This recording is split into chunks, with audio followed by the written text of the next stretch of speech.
You're listening to the Nerd to Know Media Network. Join us at nerdtoknowmedia.com.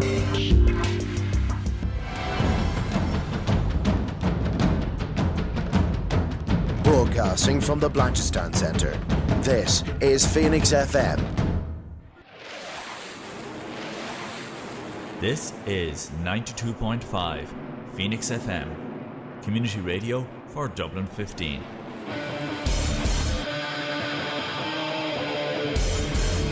Hey everybody, it's JB Jeremy Borash, and you are listening to Darrow O'Connor on the...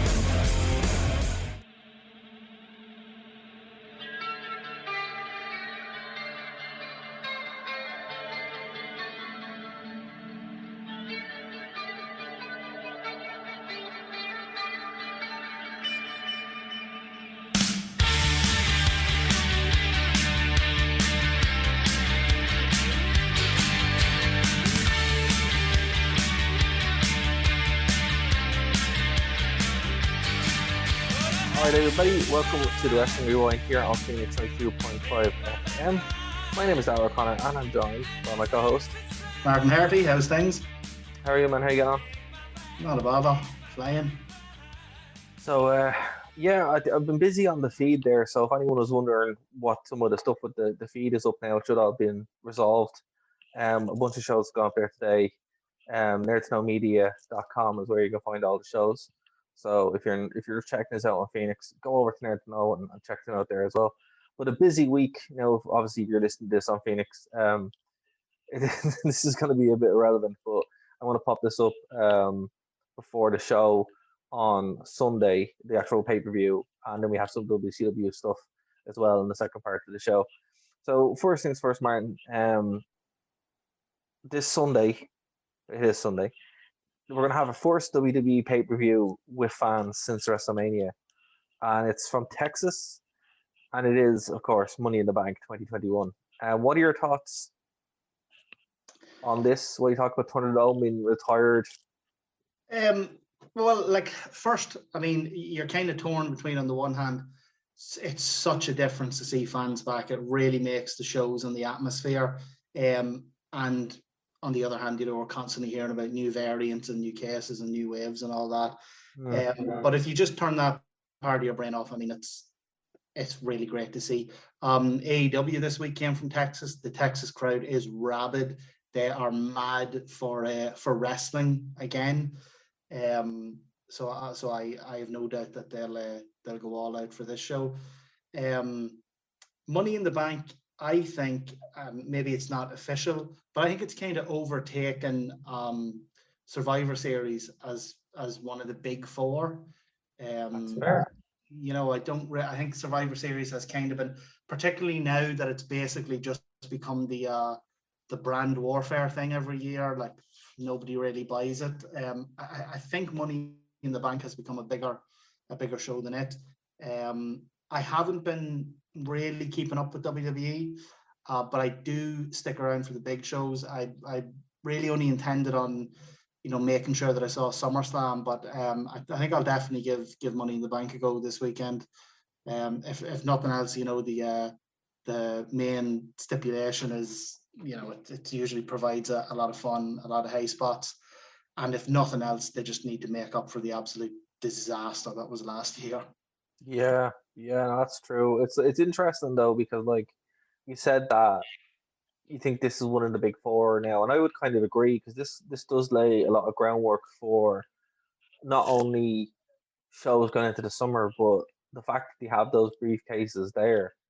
There's two briefcases there. There's the men and women's one, and it's interesting because like that can really play into anything. That can redefine storyline, can redefine the year, or could be a complete waste like it was last year.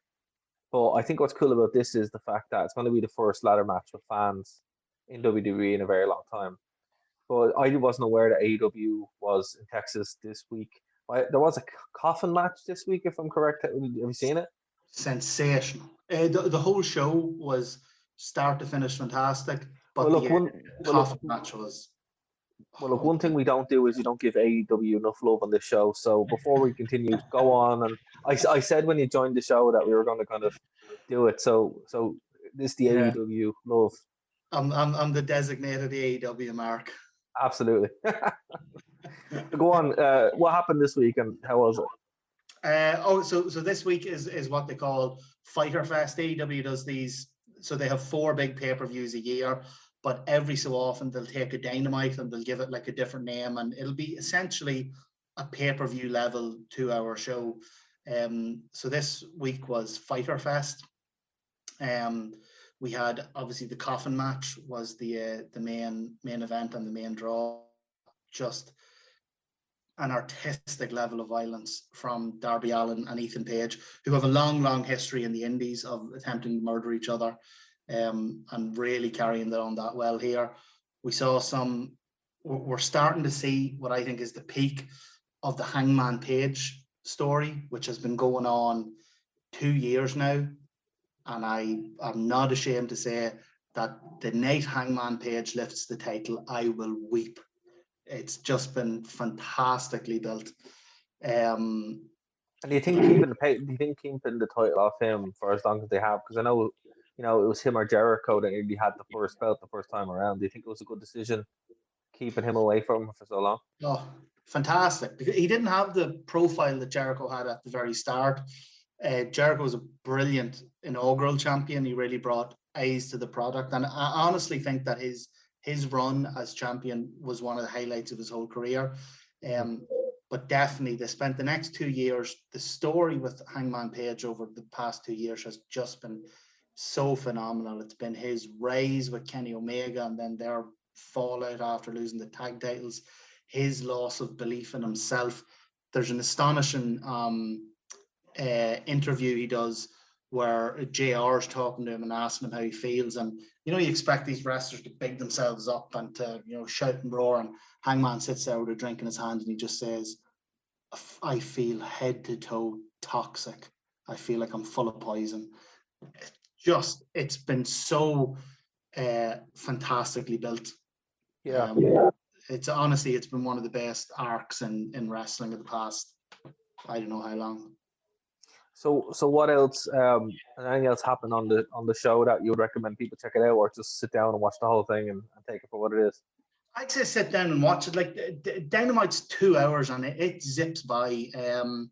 There's even the little things in it are amazing. There's maybe a 30-40 second promo video from Miro, and it's just astonishing. Like Miro has really come into his own. He started in AEW.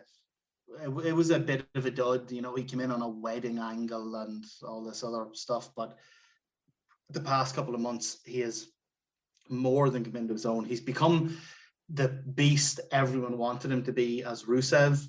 Right. It's just better than you ever could have hoped for. One thing that is pretty interesting, it's going to have my eyes on the product a lot more now, is Aleister Black making his debut unexpectedly, because obviously WWE thought that they didn't update his contract. So instead of having 90 days, he just has 30, so he was able to show up and nobody was able to say anything. You'd think after Lex Luger and Rick Rude, like the exact same thing happened with them sort of at the very start of the Monday Night Wars. Like you'd think they'd be over this stuff by now. But complacency is a horrible thing, isn't it? Well, that's it. Like you got to remember, WWE had no competition for 20 odd years. Yeah. Like even little things that they've brought back, they only brought back because of AEW, stuff like Pyro, and like they've really had, like you say, become complacent. They were in the number one spot and nobody else was in a position to get anywhere near them. So no matter if you're a fan of AEW, fan of WWE, fan of both, whatever, I think it's objectively good for the business that AEW exists and that it's succeeding and that it's doing well. Absolutely. It's I'm still trying to find my entry point back into it. I tell you where it was interesting for me, right? Because I would say I would have been a passionate AEW fan, or not even passionate, but like into it. I used to watch every Wednesday night, and then I went to Disneyland Paris, and obviously I didn't watch it, and then I was like, I didn't miss any. And then I went to London because I was working in London at the time, in 2019. When you could travel, and that was a thing. And at the end of December, I was like, oh, geez, I haven't seen AEW in about 5 weeks. I sure didn't miss anything. And that's when I just stopped watching it. I was just like, what's going on? So I might have to find my way back to it. Yeah, I mean, it happens with wrestling fans. I think, obviously we love the sport, and it is a sport. I will argue that. I know. Come on. So No, I think it is. I think it's as much that's a fair. sport as if you could argue that diving is a sport, gymnastics is a sport, synchronized swimming is a sport. Like I appreciate the passion. these are performances. You're not necessarily competing directly against someone. It's who can do a performance the best. But That's fair. I think with wrestling, yeah, a certain percentage of the times you watch it is just out of habit. It's Monday night, so you watch Raw. It's wrestling night. It's Wednesday night, so you watch it. Yeah. So you can fall out of it fairly easily. Like we talked about this the other week. Sure, I fell out of wrestling for about 10 years. And that was just because I went to university and discovered whiskey and women, One thing I did like though, particularly when AEW started, was when you could kind of flick back and forward through NXT and also to AEW. I thought that kind of worked really well for both of them, and the fact that's not really a thing anymore is it has hurt AEW, but definitely hurt NXT. It's kind of been really counterintuitive. I've been very surprised. I assumed, given the the intensity of the Wednesday night wars, as they were called, that when NXT moved to Tuesday, that both shows would really benefit. Both shows would see that sort of overlap of fans would now have two separate nights. But it hasn't really happened for NXT. NXT have kind of, their viewership has just been what it was. There's not really much buzz around the product. I say that, by the way, like I don't want to get into like an AEW NXT thing here. I really like NXT. Like, yeah, but I think Tuesday nights is a really, like, even with SmackDown being very often the better show from wrestling. Like when it was on Tuesdays, nobody watched it. Tuesdays isn't a good night for wrestling. no, it just and isn't. then you gotta factor into the fact that you got 3 hours of Raw on Monday, 2 hours of NXT on Tuesday, 2 hours of Dynamite on Wednesday, 2 hours of SmackDown on Friday.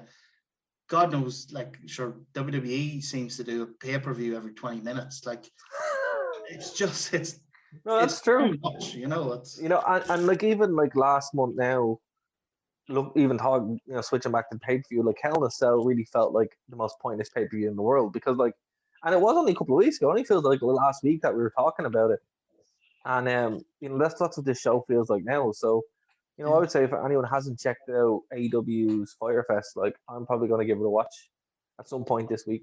100%.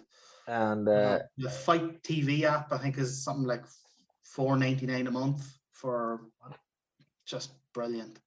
But I actually completely agree with what you're saying there about some of the WWE's pay-per-views seem almost counterproductive. Like the one they had, what was the one they had before WrestleMania? Everyone was hyped up for WrestleMania, and then they had this it's one of those stupid B-level names, Roadblock or Fast Lane or some bollocks like that. They're never good. Those pay-per-views are never good. Except for that one time where Triple H went against Dean Ambrose and had like the match of the year. It was just random. Yeah, you can pull out like great matches anywhere if the two guys are motivated. But it does seem sometimes that this need to have a pay-per-view every 3 or 4 weeks kind of gets in the way sometimes of really good storytelling. Because wrestling, night one of WrestleMania was fantastic. Yeah, night two it really was a tale of two cities. But what's funny about this pay-per-view now on Sunday is that like it's very WrestleMania-esque. Like there's a lot of fallout from WrestleMania. Like I think it's the first time we're going to see, and it's a shame Dave isn't here. Dave has food poisoning, ladies and gentlemen. So he had to tag out tonight. So it's just going to be the two of us. AJ Styles is just on the show. I'm sure Dave's thrilled. And that's where we'll start because the match card I'm looking here has that as the main event, which is really weird. So AJ Styles and Osmos are going to be defending their WWE Raw Tag Team Championships against the Viking Raiders. And obviously, I don't think the Viking Raiders are going to win. I'm shocked they're still there. But I am also surprised to see these belts being defended. What do you think about that? I mean, on the one hand, I suppose it's good to see WWE given some sort of credence towards tag team wrestling, which is very much a secondary concern. There, it breaks my heart to see the Viking Raiders. I loved War Machine so much in NXT. I was such a huge fan. Their last ever match, where they came out in all the shields and swords, and I think they took on actually it was Aleister Black and Ricochet, was it? Ricochet, it was, yeah. Fantastic stuff. And then and ever since they showed up on the main roster, or however we're supposed to refer to it, it's just been one disaster after another, and my heart actually breaks for them. I think the AEW roster it's full. I think adding any more to it, it would risk getting too bloated, even with the new show. But if I could take anyone from WWE over, it would be War Machine and Walter. I say give it time. I don't think we're through here yet with the WWE cut-offs and the AEW reshuffling. I say give it some time. Because there are some talk now that coming up to SummerSlam we're going to have Goldberg and stuff like that back, and to bring in him, you're going to have to cut some slack. So, obviously, I think AJ Styles and Osmo are winning here. I think you'd probably agree with me, and the Viking Raiders go back to catering. So it's unfortunate. It really is unfortunate. It's such a pity. I haven't seen too much of Omos. Is he any good, or is he just huge? No, he's just a huge guy, and AJ just spots off him. I'll give them one thing though. He is impressively huge. Like, he doesn't have to do much. No. But as I said, like it's a kind of thing where once you get over the size factor of him, he seems to be able to move quite well. But again, he's just something for AJ to do spots off of, which is fair. So I don't think it'll be a very long match. It's just weird that Wikipedia has it as the main event. So I really hope it is the main event. It's one thing I'll give AJ Styles. You could give that man a mop as a partner, and he'd make a match out of it. Like, he is phenomenal. Oh yeah, man. So here's one: the pre-match, Rey Mysterio and Dominic Mysterio, who were the tag team champions on SmackDown, are going against the Usos. And it's weird because I didn't, Jay kind of disappeared and then he was replaced by Jimmy, and now they're both back going against the Mysterios. Do you think they have a chance to win here, or do you think they're going to? That's on the pre-show. Yeah, according to Wikipedia, it's the pre-show. Yeah. Jeez, that sounds like a big match for the pre-show. I mean, Ray is Ray has legendary status, and the Usos are obviously involved in main event level stuff with Roman Reigns. I'm really surprised to hear that's on the pre-show. Yeah, it's on the pre-show apparently, but the way they do this, they change them around. But it just shows you how the WWE factors their tag division, where it's like, okay, we're going to put you here on the pre-show. It's disappointing, but it's kind of a strange thing with the way the network works, and now with the obviously over in the US they have the Peacock thing. It's if Dave was here, he could tell us more about the Peacock, how that works. But they've kept so many of the pay-per-view tropes, while it's not actually a pay-per-view anymore. Like you have the monthly subscription, and so it kind of negates the need for a pre-show. Like, a pre-show is there to be on free TV to entice you to buy the pay-per-view, and it's not a pay-per-view because you're not paying per view. But I don't even think it adds anything. Like, the WrestleMania one kind of did, and not even the actual pre-show they had, but the kind of stalling with the inappropriate, like with the unscripted promos before they were kind of getting the rain delay. That was great. The thunderstorm.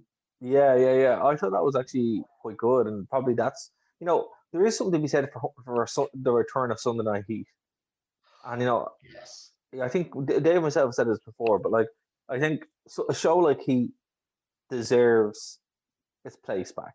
where you don't just do random matches. You just kind of add the final touches to your. Like I always loved, when you'd watch. And actually, I'm kind of excited to go back to WWE after we get through this run of WCW. Where the heat would take place inside the actual arena. So it'd be like Backlash. Yeah. And like Heat would be in Backlash, and we've seen some random jobber just show up and it'd be in the pay. I always thought that was great. Yeah, just change the apron on the. Change the apron, yeah, and you're like, oh, it's cool, and it was a nice way. And like I say, it serves its purpose. It gets people to the point where they go, oh, I might throw down 20 quid for this pay-per-view now after seeing that, Or even, as you said, like nowadays with the networks, like, I might actually like give up my Sunday night to watch this. There's something here to watch. And it's just you don't have that nowadays where it's like the pre-show, it's like, okay, I might have seen one match, but then I saw 20 minutes of people talking but not saying anything. They don't even have like Renee Young or anything there. They just have like maybe Booker T comes out and says something funny and that's about it, It's like, I don't really. But I don't think Ray and Dominic are going to lose the belts on this. What do you think? It would be, given that, like you say, they have the Raw tag titles as the main event, it'd be a tremendous disservice to the SmackDown tag titles to have them change on a pre-show, particularly given that, and I don't like to pull real life stuff into the storylines too much, but particularly given that one of the Usos, he's bound to be skating on very thin ice. Yeah, very thin ice at the moment.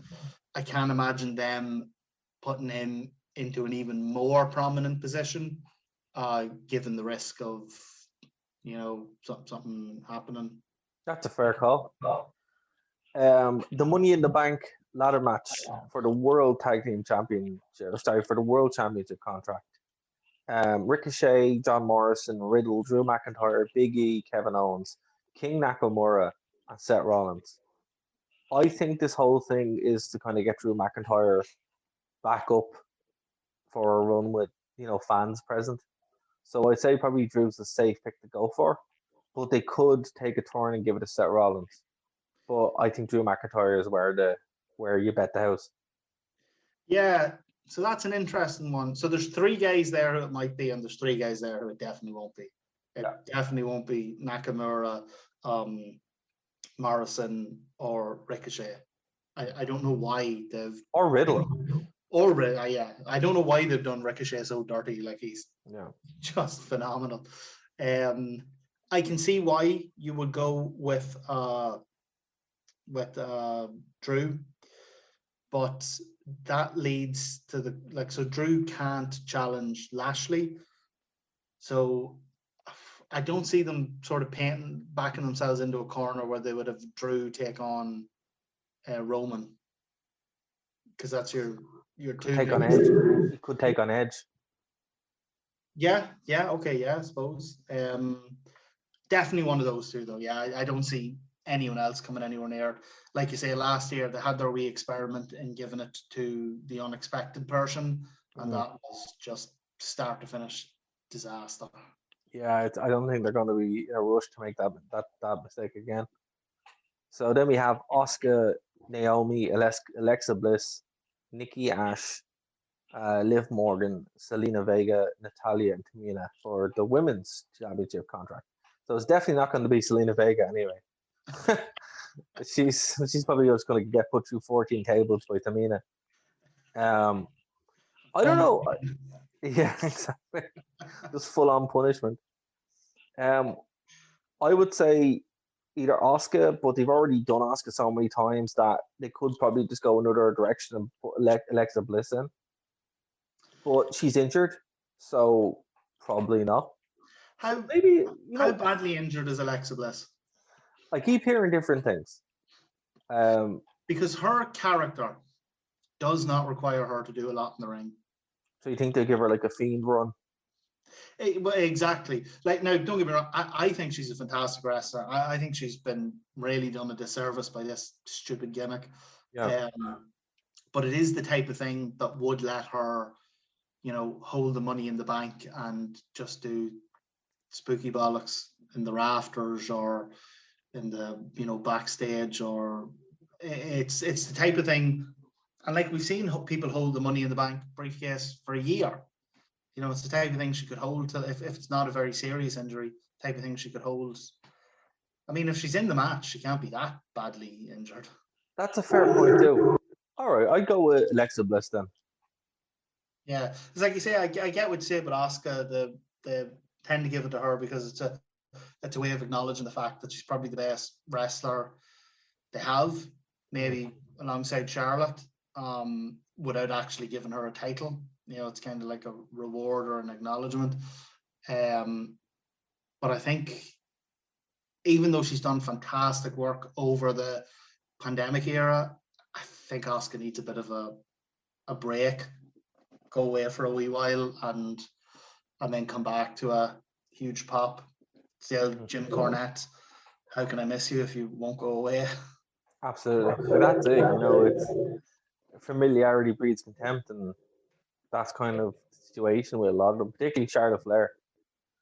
But okay, so we're getting into the biggies now.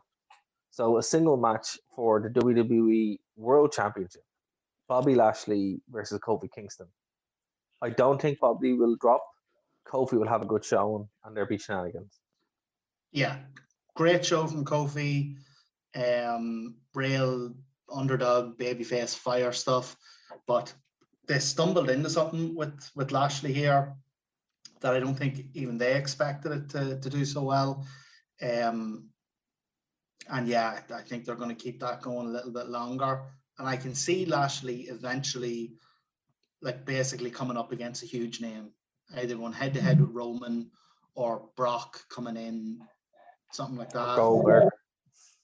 Goldberg, maybe, but Goldberg's, again, I don't like to pull the real life stuff in. Goldberg's contracted to 2 matches a year. Yeah. You know, I don't see him winning a title. That's fair. Rhea Ripley defends her women's championship against Charlotte Flair. Don't think they're going to do Rhea that dirty again, so I don't think it's gone anywhere.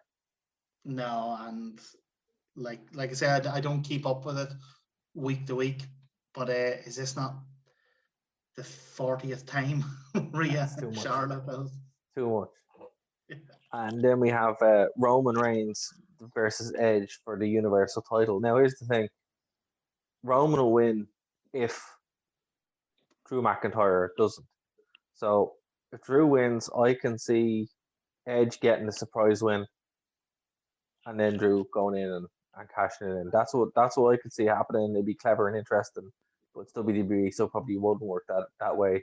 So if we were putting money on it, Martin, I would say Roman Reigns is going to win. But if they go for something crazy, it could happen. Is Drew, is he SmackDown or Raw? He is Raw, but he, as you said, he can't challenge for the title. So yeah, I see what you mean. I can see how the winner of the Money in the Bank will impact the winner of the Universal title. I don't think they're taking it off Reigns. I think that is with Reigns till WrestleMania. Really? Absolutely huge, probably beyond it. Basically, I see the at some stage The Rock coming in. Interesting. I think they're going to throw whatever money they have to at him. But what I will say is that they're not really painting them, backing themselves into a corner with having Reigns be so dominant. When they do drop it to someone, it is, that person is instantly made. Like, that's going to be the way they've pushed Roman the past year and a half. Like, whoever eventually takes the title off him is instantly made. So I don't see it being Edge this Sunday. Okay, very interesting. Very interesting take on that, because I didn't even think about that, but I do think you're right. You know, how amazing would that be if we get to WrestleMania and it's still, you know, it's still Roman Reigns. That's like an old school. Yeah, it's like an old school long-term run. Like people complain that the belt lost a lot of its prestige over the years, where it kind of got hot-shotted around and you had runs like title reigns of like 90 days and stuff like that. it seems like they're going with an almost CM Punk kind of done here. All right. Well, that is going to be coming everybody's way this Sunday. If you're listening to this on Phoenix FM, we'll be doing a review of it next week. If you're checking this out on the stream, of course, it'll be coming this way Sunday because I plan to have this up relatively soon. So we're going to switch. Definitely have to watch it now if we're doing the review next week. Yeah, no, you do. You have to watch it. You have to watch it. Even to just like, as I said, Money in the Bank is a show which I don't really mind watching. It kind of zips along. It's always kind of fun. And I love ladder matches anyway. So I'm like, at least it'll be a good one, you know. It's got a Royal Rumble element to it. It does. You go with it. You go for the gimmick. Yeah, it does. Like, as I said, like there's very few, compared to Hell in a Cell, where it's like, it takes away from it. Oh. Money in the Bank is added to it. But I do think, you miss it at WrestleMania. It was something that should have probably stayed there. But it is what it is. So let's hop in the time machine, Martin. Yeah, and go back to the 90s. So we're going to jump back to February 21st, 1999 from Oakland Arena in Oakland, California. The 9th Super Bowl produced by World Championship Wrestling. So this is Superbrawl 9. And this obviously, we jumped a little bit because we already did Sold Out a couple of years ago. So this is still kind of coming off the finger poke, not the stun gun and the NWO really kind of running Rugshaw, and we're kind of going into this where do you know what hits the fan in WCW, but there's still a lot of good there. Yeah. So commentators for the night are Tony Schiavone, Bobby Heenan, and Mike Tenay. And man, like, let's just kind of get straight into this. So we had a pretty good opener with Booker T defeated Disco Inferno. This is like the first proper time that Booker T has got a bit of a run. He was in Harlem Heat for a while, kind of broke away from him, started just decimating the lower card. Quick 9-minute opener here. So what did you think about that? Yeah, so this opened and I instantly was dismayed. My sort of hype instantly slumped because everything gave me just dodgy WCW vibes. Really? Disco Inferno, a mid-card jobber came out.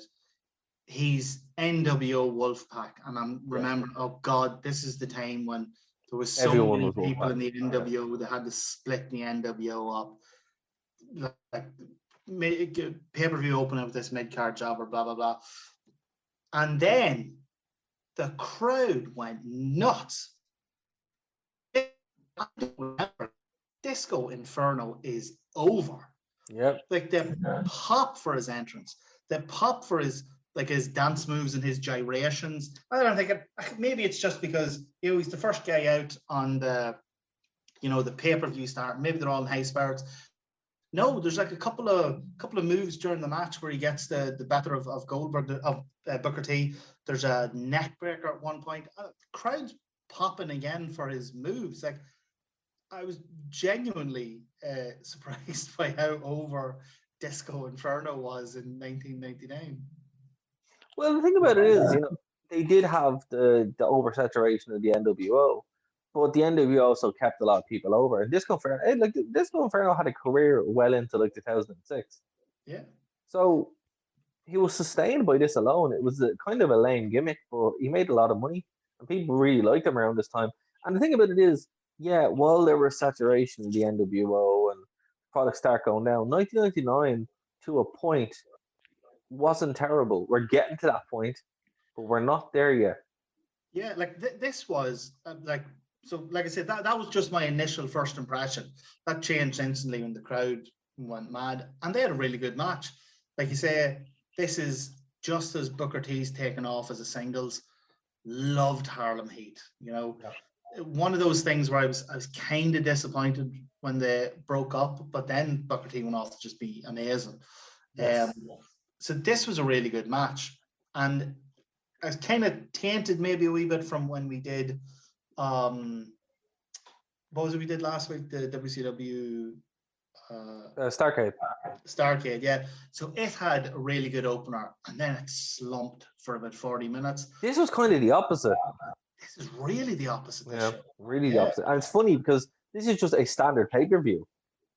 And Starcade was the pay-per-view. Yeah, Starcade's their Mania. WrestleMania, yeah. But no, this got off like that was a really good opener. It wasn't a blow-away match of the year. It was a really good opener and genuinely had me surprised and in a really good mood and sort of a positive for the rest of the, right, I'm willing to give this a chance now. Well, I really enjoyed the next one, even though I had a bit of shenanigans. Chris Jericho with Ralphus. Well, I'm disappointed he never actually brought it with him somewhere because I think there was still juice in that lemon. Defeated Perry Saturn by count out in about 11 minutes. So a fun match because it's Chris Jericho. Perry Saturn is just kind of there. I don't know. Jericho makes anything work. And he made this work. And I don't think if I had been anyone else in there with Perry Saturn doing this, I don't think I would have had any fond memories of it. Yeah, another good match. Saturn, I would slightly disagree. I think Saturn is very underrated. He is, but he's very boring. Okay, yeah, I can kind of understand that.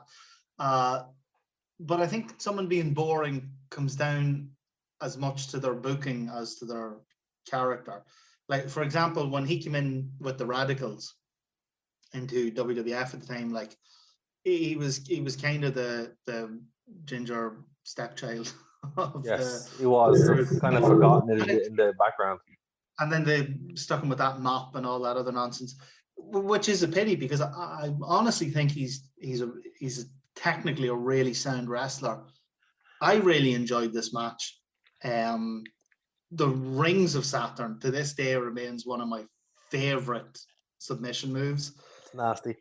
The only thing is just a bizarre, stupid finish that took the wind out of a really good match.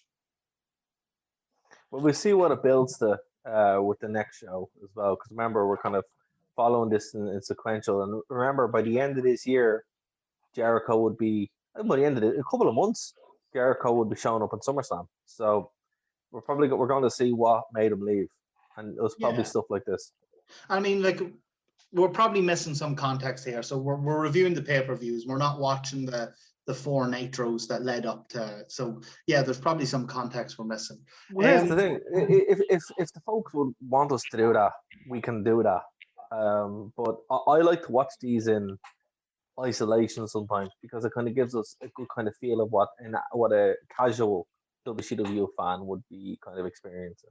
That's why I like to do it this way, Can I ask you, I don't understand, Grim, is Ralphus still alive? Oh, geez, I don't know. He's a non-clickable link, so God, I don't think so. That could be one or the other. I think that'd be a hell of a pop for Ralphus to show up in Dynamite. Oh, imagine. Imagine that would be cool. Jericho should 100% do that if that's a thing. That would be class. I mean, he probably wouldn't. He's actually been really disciplined about when he's done with a gimmick and moved on to his new thing. He never goes back. And he could get really cheap pops doing the Y2J stuff and whatever else. He just doesn't. Like he moves on to something new and he sticks with it. Well, that's I think when Jericho's career is finished, the DVD box set that comes out is going to be something else, even from either one of them. From AEW and WWE, obviously, but so Billy Kidman defeated Chavo Guerrero for the Cruiserweight Championship. Less shenanigans than in the last one. Another Guerrero loss, but Billy only had to wrestle once this night on this show. So he was good though. Like when Dave talks about him, he gives him a lot of stick. And I always really enjoyed Billy Kidman, and I really like Chavo Guerrero in this weight category as well. Is Dave not a Kidman fan? No, he hates Billy Kidman. I don't know why. I'm a wee bit shocked by that. Yeah, I always loved him.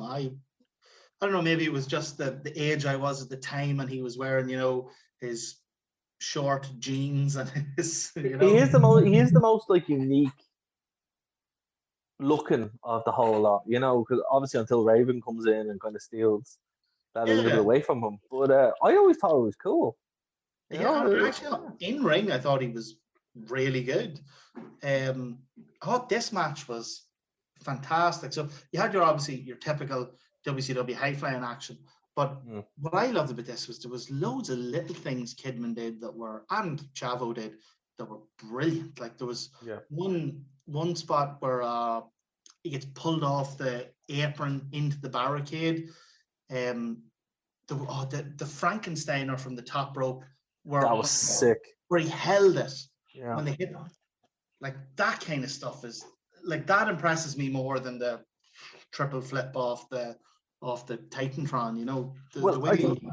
I think what's cool about this, and I kind of said it to you last week as well, or last time we were talking about it with this, is like because these matches are done by weight category, it's less of a gimmick and more like they weigh the same or similar, but they're still having these really cool matches instead of where you'd see it where it's like all about doing the flips or they're all going to wrestle like Shawn Michaels. They're going to go. They're like Billy Kidman and Chavo Guerrero are going out there and they just happen to be cruiserweights, but they're having these phenomenal matches. And I think it's a brilliant way to like the pad your show. Oh yeah, like I mean, once you get out of the the big names, the top guys, like WCW at the time was, I think we had this discussion before, saved by its mid card or its lower mid card at least. The like those cruiserweight guys, I can't remember a time where I watched the cruiserweight sort of section was a bad match. It's always been good. I'll tell you the other thing I noticed, and it only really hit me once onto this stage. That WCW ring is stiff. Yeah, like it's those small and stiff. Those guys are coming down from the top, hitting it, and it is not no bounce. There is no, even you notice when they're walking across it, like when they're stood on the mat, there's no crease around where their feet are. No. Like there's no friggin' giving that ring. Like it's no. And now it's funny because Mick Foley says that the WWF ring at the time was similar. That when he came through the ring, when he came through the cell, it almost killed him. But he says that when they brought in the new rings that had maybe a wee bit more, I don't want to say bounce, but just a wee bit more give, that actually hastened the end of his career because that messed up his knees when he was running across it.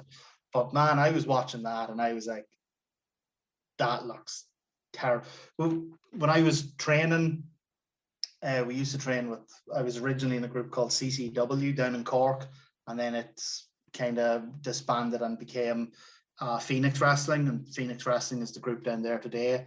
Fantastic promotion. But the difference between the CCW ring, which like you might as well have been getting dropped on the street outside, and the Phoenix ring, like the difference was amazing. I remember one time the CCW ring, we had to call off. We just had to call off training altogether because the board, every time you get slammed on it, would come out from the wee hitch that held it. Oh no! Oh god! No giving that ring either. No, just it's held together. It was a feast or a famine. It was either no give or completely give.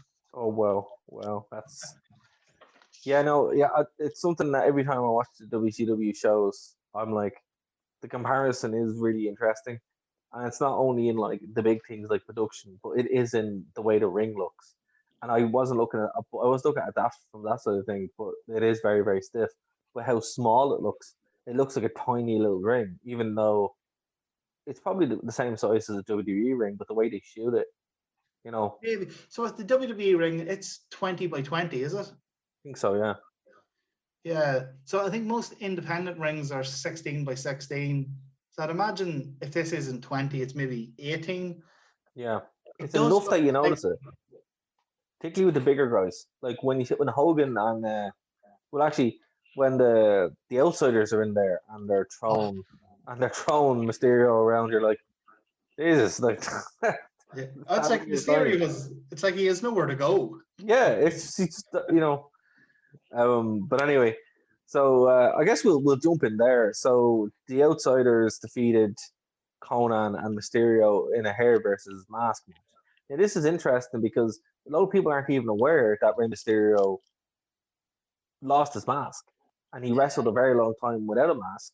And even when they scan him in current WWE games, they actually scan his face, and if you take that mask off, his face is still there. Now, not to be mean to Rey Mysterio, but he looks better with the mask on. He's a weird looking dude. yeah. Um, I mean, he had a tremendous aura as like. So this was back when he was Rey Mysterio Jr. So he yeah, was still not. It's wrong to say his father's coattails because like most like uh, Western or North American fans wouldn't really know his father, no, but he had a name and an aura that came with that. And then he removed his mask, and I don't think a mask removal is ever. It never really lives up to it. Like, what do you expect? He's just a person, and he did have a real. Not to use the wrestling parlance, but he did have a real baby face. yeah. He just it didn't do anything for him. Like, and there's lots of stick that Kevin Nash got for this because Kevin Nash is the reason this happened because Nash was booking, and he was kind of like, I just wanted to do it, and it was that kind of, it was as I mean, blatant as that. fine. Like, Look, if Rey Mysterio has to lose his mask, fine, right? yeah, And but make it a story, make it a one-on-one blood feud with another lucha, and have it be like a real high profile, like a career defining thing, not some tag match where nobody really believed he was going to win because the alternative was that they were going to shave Miss Elizabeth's head. Never gonna yeah, happen. no, never. Never Like, gonna happen. and you even said as well, have we done some like, you know, some context? That's the context. It's as simple as that. Like, there was no blood feud. There was no. There was really not much else going into it. It was just, we'll do it because we can do it, and it didn't come off well. It was disappointing, and Kevin Nash and Scott Hall won, and you know in 2021, Rey Mysterio is going to be wrestling this Sunday with his mask. So what's the Exactly. what was His going? mask on 1A. Exactly, exactly. But what I will say though is like the match itself was kind of a good mix. Yeah, I Of thought it was good. Like, you had your big man, literally your big man and small man match. It was a good match up until it wasn't. yeah. And Ray is great in ring. The outsiders are great character work. Um, so I really enjoyed the match. But at no stage did I, for 1 second, entertain the possibility that Elizabeth was getting her head shaved or that there was going to be any other ending. Um, there was, and again, this is one of those things that comes with being a wrestling nerd and just knowing all this stuff. There was a moment of awkwardness when Elizabeth walked out holding Lex Luger's hand, kind of knowing Yeah. what happens there and what was going on in the background. We were just kind of like, Ugh. At these times, you've got to kind of turn off that and enjoy it as a fan in 1999 sometimes, because wrestling is very Yeah. sad when you know what comes next when certain people walk Well, out. yeah, it's kind of we've skipped over a match here. We'll go back to it now in a second because it's the longest match of the whole night. Yeah, but the only reason I mentioned is because it's very similar in that Absolutely. it has Benoit in it, Yeah. But you just have to put that aside. Well, that's it. And not only is Benoit in it with Dean Malenko, and he would lose to Kurt Hennig and Barry Windham for the WCW World Tag Team Championships, but it's also an extremely good match, extremely tactical match, and oh my god, like, I could watch this kind of match nonstop. And it is one of those kind of things where, like, as we said, with the cruiserweights, they had this undercard that would just carry the show and the absolute workhorse all the way through. And case of point is this: they go out, they have the longest match, it's double the main event, and it's flawless. Now, so here's where we're going to come to handbags. I thought this match was less than the sum of its parts. Okay, that's fair too. Hennig, Benoit, Malenko. There's three of my all-time favorite wrestlers right there. I don't know as much about Wyndham. I don't know much about his history, so I can't say it. That I had any expectations of him. But Hennig, Benoit, Malenko. Maybe my expectations were just too high. When I saw those three in the same match, I was expecting, sleeper hit of the night, like the top match. Yeah.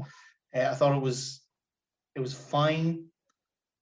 It wasn't what I expected. It was too long, and it had a confusing, stupid finish. Again, like you say, probably just because we're missing the context of the tournament and all that led up to it, and however they came to this stipulation where they had to win the match and then win the match again.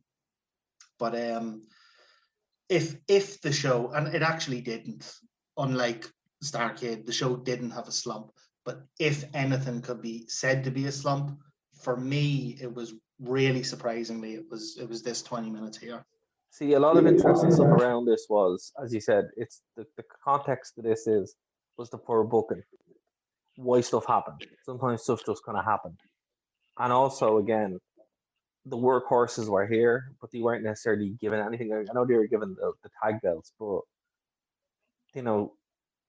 in the same match, we had the television title and the US title. Scott Hall comes out, defeats Piper, right? There was no reason for Scott Hall to wrestle again. If anything, they could have, let's just go with it.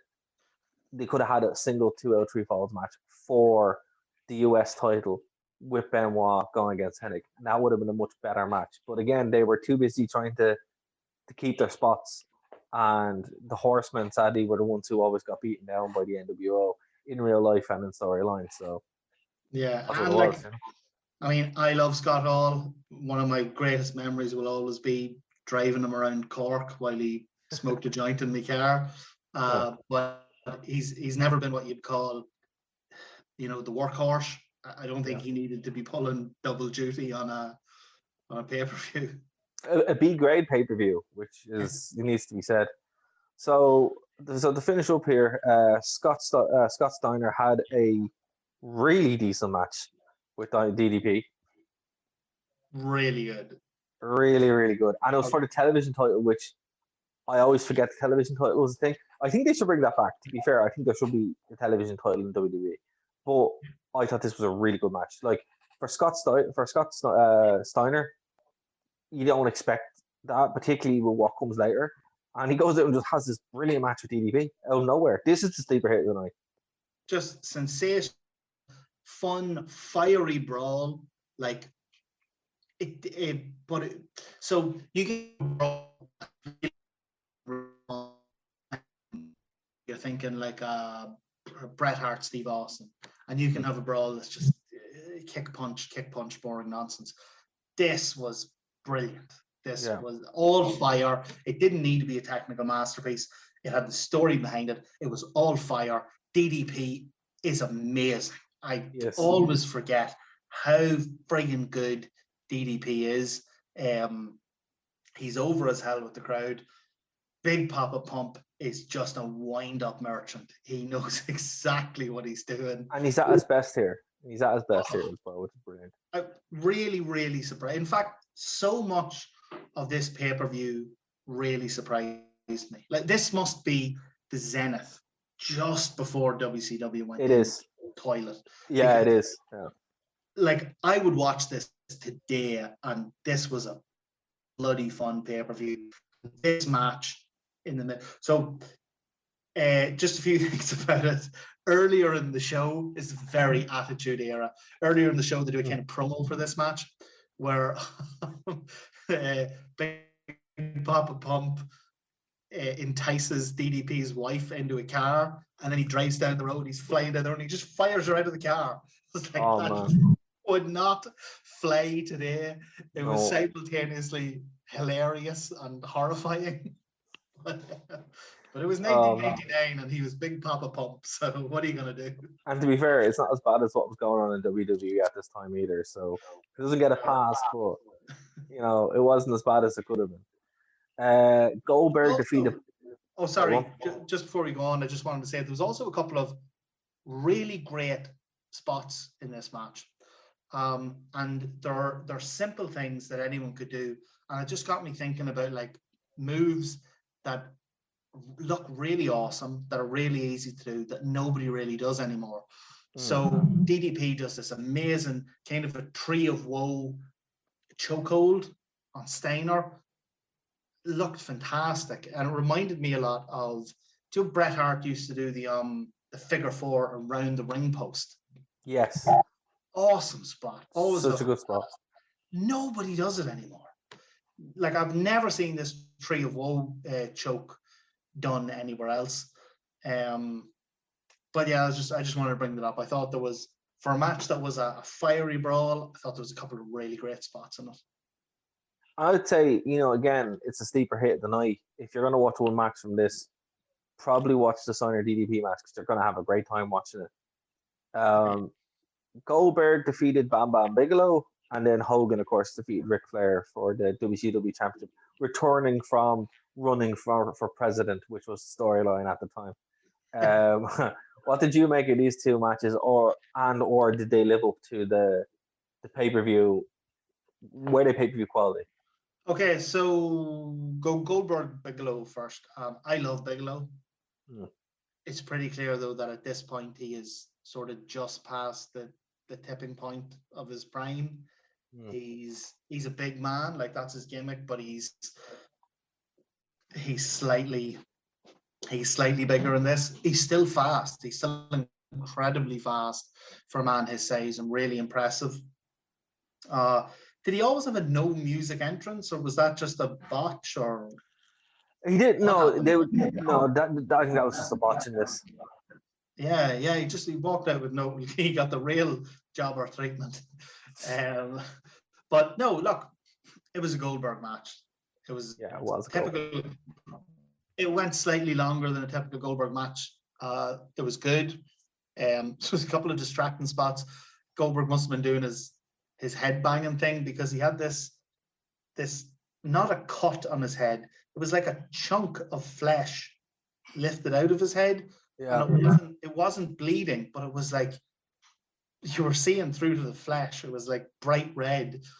And then I thought it was funny at the end that he went for the jackhammer and then realized he had him hooked under the wrong arm. he had to hit him with a clothesline and lift him up again. Yeah, Goldberg wasn't, for as interesting and unique as his run was, he wasn't a good technical wrestler even in his prime. And this kind of proves it. No. And like we've seen it with even today, not today, but modern day with his matches with The Undertaker and The Fiend. And obviously I will never ever forgive him for what he did to Bret Hart. That's fair. That is fair. But this was a fine match, a perfectly good match before the main event. A big up and coming guy against Bigelow, who a legend in his own right.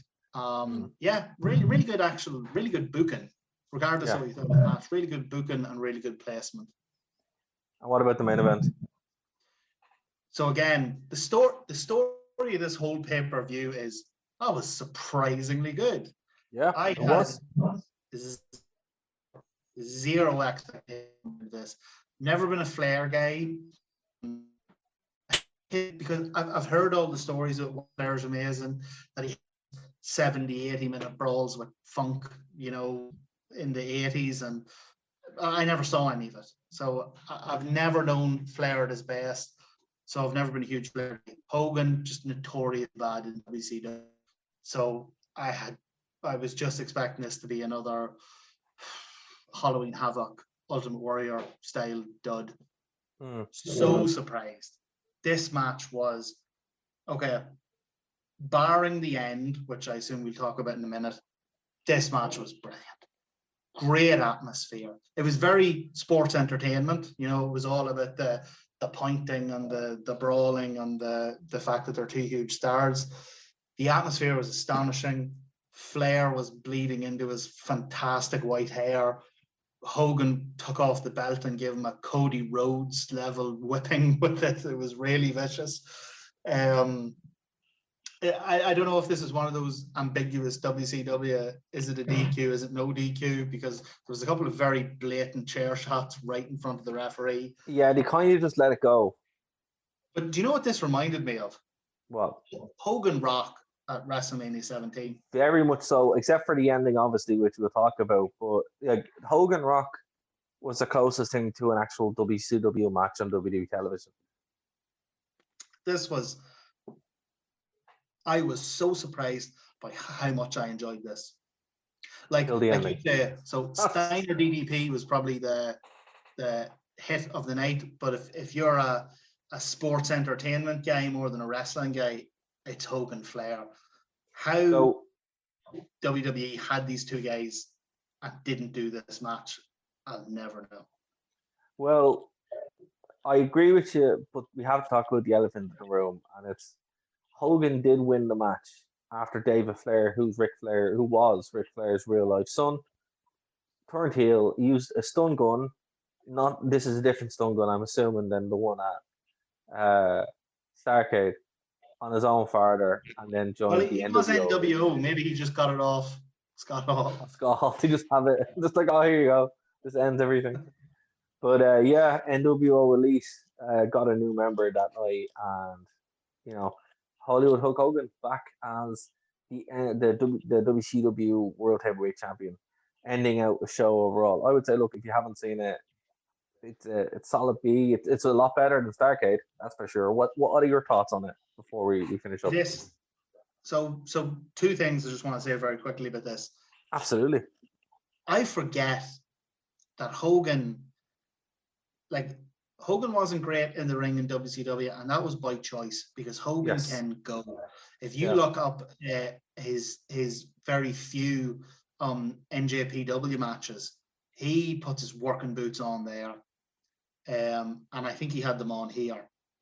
The only other thing to say about this match is that it was so perfectly presented. The atmosphere was fantastic. This felt like a big money fight, and everything was great right up until Tori Wilson walked out. Is that Tori Wilson? Is that who that's Tori Wilson? Yeah, she was in a storyline feud with, or relationship with, David Flair. Yeah, ruined by typical swerve for swerve's sakes bullshit. And just to make it all worse, like, David Flair does not look like a wrestler. That's why he failed. He just doesn't. He honestly, he looks like a child who's lost in the shopping centre and can't find his ma. You know, he's got these big red cheeks and these big scared eyes, and you know, he's walking up to the camera and holding his t-shirt going, NWO, and I don't believe that for a second. You know, it just, you know what it actually reminded me of? I don't think it was maybe not this level of letdown, but the ending of this match reminded me so much of the ending of the barbed wire death match in AEW, in that it was so brilliant right up until the last minute, and then it just, all that tension and build, instead of going boom, just went. And sadly, that's what you're left with at the end of the show. You're left with David Flair holding the shirts up, NWO, and that's it. You know, you're kind of going, oh, disappointing. But you know, as I said, it has what made WCW so great, but it also contains within it the seeds of what would eventually bring it down. And it's this kind of stuff, this out of control, egomaniacal process with Hogan, with the NWO, that, like, in storyline it's great, but when it starts influencing how the show is put together, no matter how good the match is, people are only going to remember the ending. And the ending in this was another stun gun. It's like, come on, you know. Another stun gun. And not even from an intimidating. Like, you take the stun gun away from take the stun gun away from Nash, take the stun gun away from Hall. They're still guys who are, present a threat. Take the stun gun away from David Flair. Like, as my father says, you'd bait him with your cap. That's it. Like, you have Hall, the bad guy at this point, the US champion, and Hall, multi-time world champion, founder of the Wolfpack. You still have to mess with these guys, and David Flair is Ric Flair's son. That's it. Like, it was honestly like the ending of the barbed wire death match.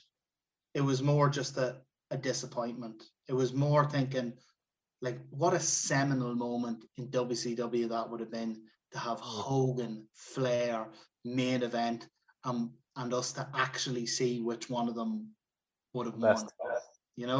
Like, it was so. It took you right to the precipice. It was almost there, and then it just let the air out of the balloon. Well, look, the next show coming up is WCW Uncensored. So we might get some answers and some payback on that as well. So we're going to find out next week if that's the case. But obviously next week we're going to be looking at Money in the Bank. Depending on that's a good show, or if we have Rage to talk about, we'll probably do Uncensored as well. If not, it'll be the week after. Martin, is there anything you want to plug before we get out of here? No, next week is a triple threat. We have Money in the Bank, Uncensored, and I will obviously be providing us with our weekly AEW update. Absolutely, and that's it, man. I'm glad you're here for the AEW stuff, so I can check in and don't have to put up a Cody Rhodes face, ruining it for me. But yeah, again, if you guys are just listening on the podcast, thanks so much. Go over to Nerd to Know Media, check out all the shows there. We're also on the True Penny channel. Thank you to True Penny, and of course Phoenix 92.5 FM. So for myself, for Dave, and for Martin, we'll see you next week here on Bye. We are the wasted generation. We are the wasted generation. Thank you for listening to a Nerd to Know Media production.